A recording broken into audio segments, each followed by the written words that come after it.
우리의 삶에 매 순간순간 영향을 미치는 활성산소는 눈으로 확인할 수는 없지만 그 힘은 부인할 수 없습니다.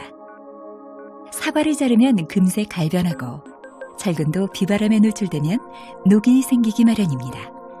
이러한 현상은 산화라고 불리는 천연작용으로 산화는 활성산소의 생성으로 이어집니다. 우리 인체 또한 활성산소에 의한 산화작용으로 손상될 수 있습니다. 이런 손상은 사과와는 달리 몇 분 혹은 며칠 내에 나타나는 것은 아니지만 시간이 흐르면서 누적되어 건강에 치명적인 손상을 입힙니다.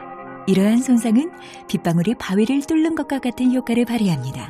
물론 빗물 한 방울이나 한 차례의 소나기가 눈에 띌 정도의 파괴력을 발휘하지는 못합니다.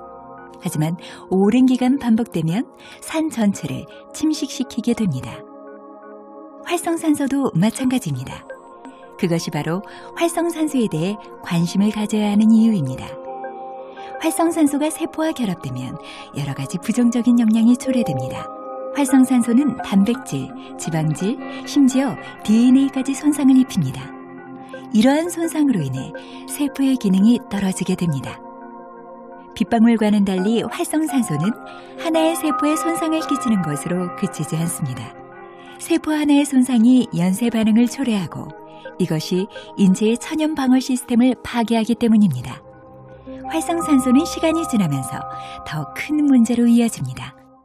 다양한 연구 결과 활성산소는 도미노 게임처럼 퇴행성 질환과 노화를 포함한 다양한 건강 문제를 초래하는 연쇄 반응의 출발점이라는 사실이 밝혀지고 있습니다. 흡연은 활성산소를 생성하는 가장 큰 요인 중 하나이지만 우리가 살고 있는 환경 또한 심각한 요인입니다. 활성산소는 과식, 방부제나 화학 첨가제, 오염, 방사선이나 햇빛으로 인한 그을림과 같은 외부 요인으로부터 초래되기도 하지만 신체 내부 요인으로 인해 생성되기도 합니다.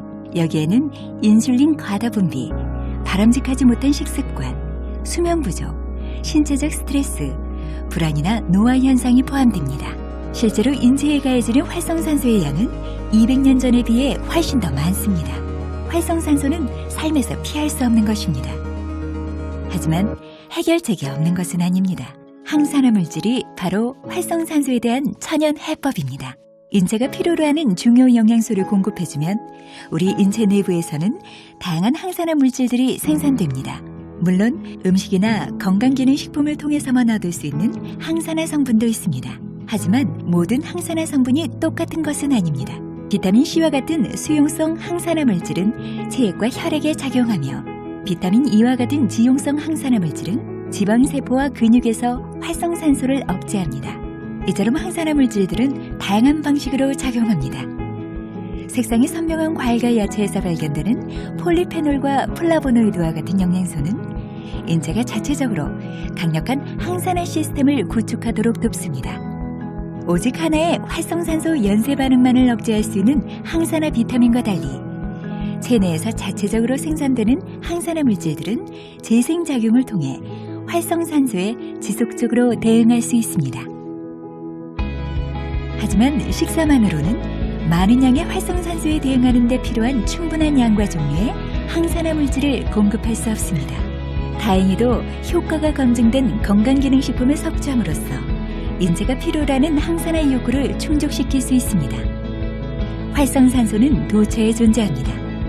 하지만 인체 내부에서 활성산소의 양을 줄일 수 있다면 노화의 속도를 늦추고 미래에 발생할 수 있는 퇴행성 질환의 발병 위험을 줄일 수 있을 것입니다.